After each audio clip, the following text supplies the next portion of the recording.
Another question? Yes. I have the privilege of coaching elite athletes, and one of the things that I'm curious about is, do the cells store memories? And the reason I ask that is that when we're a child, for example, and we learn to walk, that there's obviously a process that I'm not consciously thinking about getting up and walking again. Well, with the athletes that I coach, they certainly learn a physical movement. Is that literally, where's that stored? Is that stored in the cells? Is it stored somewhere in the ethers that people... Such a good question. The cells of your body are consciousness too. Of course. So law of attraction is responding to their vibration, just law of attraction is responding to the vibration of the thoughts that you're thinking with your mind. Stay with us, you're really going to like this. So we want to reintroduce the word momentum to this conversation because there is cellular momentum. Mm-hmm.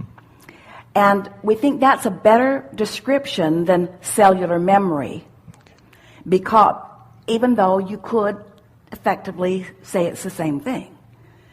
It's a momentum. It's a habit of response. Yes. Yes. The most important thing that we want to say about your cellular momentum is that with your conscious mind, you have such control over this cellular momentum, but most people don't exercise it.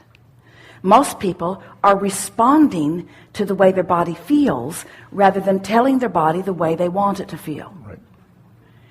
So once you get out ahead of this, and you see this, you've seen this with athletes, you know that it is mind over matter. That it is you see them doing things that physical beings haven't ought to be able to do that easily, and yet they can't always do it every single time because their mindset is not adjusted in just that way.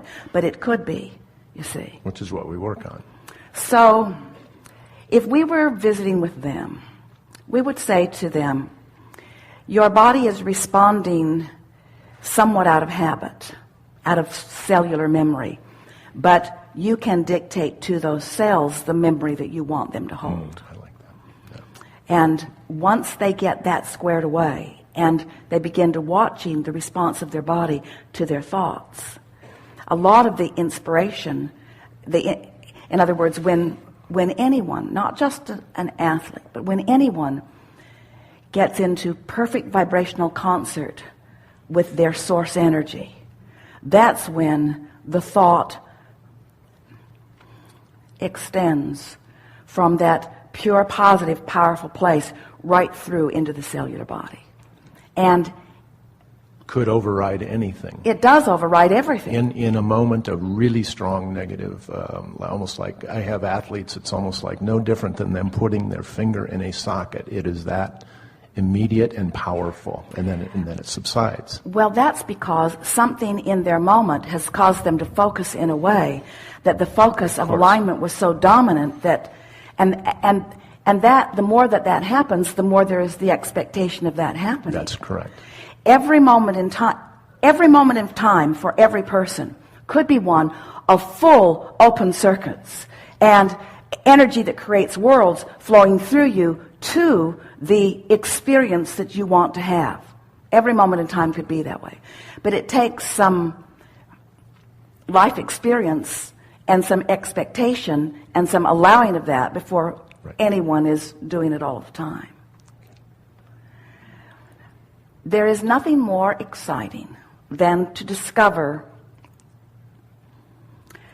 your cellular relationship with your mind. But we're not just talking about the brain that is projecting thoughts in your physical world. We're talking about the mind that is the source that stands in your vortex, where everything that you've asked for has been gathered.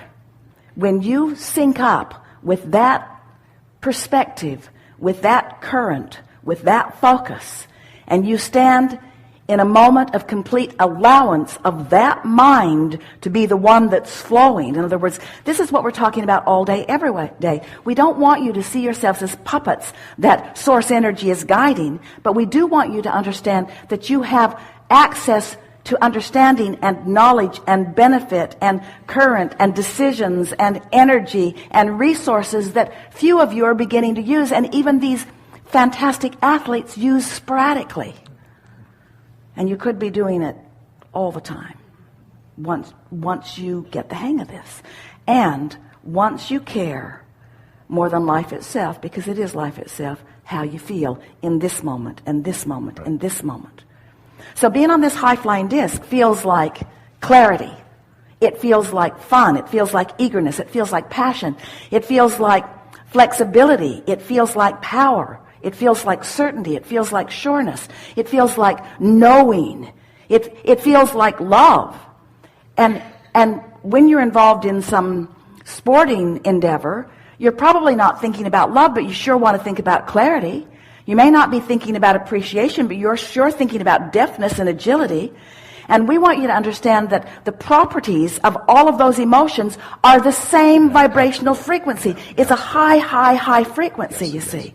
So you could literally go all day from feeling love to feeling appreciation to feeling interest to feeling eager to feeling passion. You don't need to go from love to despair or from love to fear or from love to hate. And if you're hanging around in hate, or if you're hanging around in self-loathing, or if you're hanging around in being upset with somebody else, then you're not hanging around up there, and you do not have an open vortex. You don't have an open valve. And so that's why you're exhibiting behavior and physical conditions and on that are indicative of the disc that you're hanging around on, you see. So you take someone like these athletes who occasionally are up there and are often not. And the question is, could they be up there all the time? And the answer is yes. But they've got to understand vibration and frequency.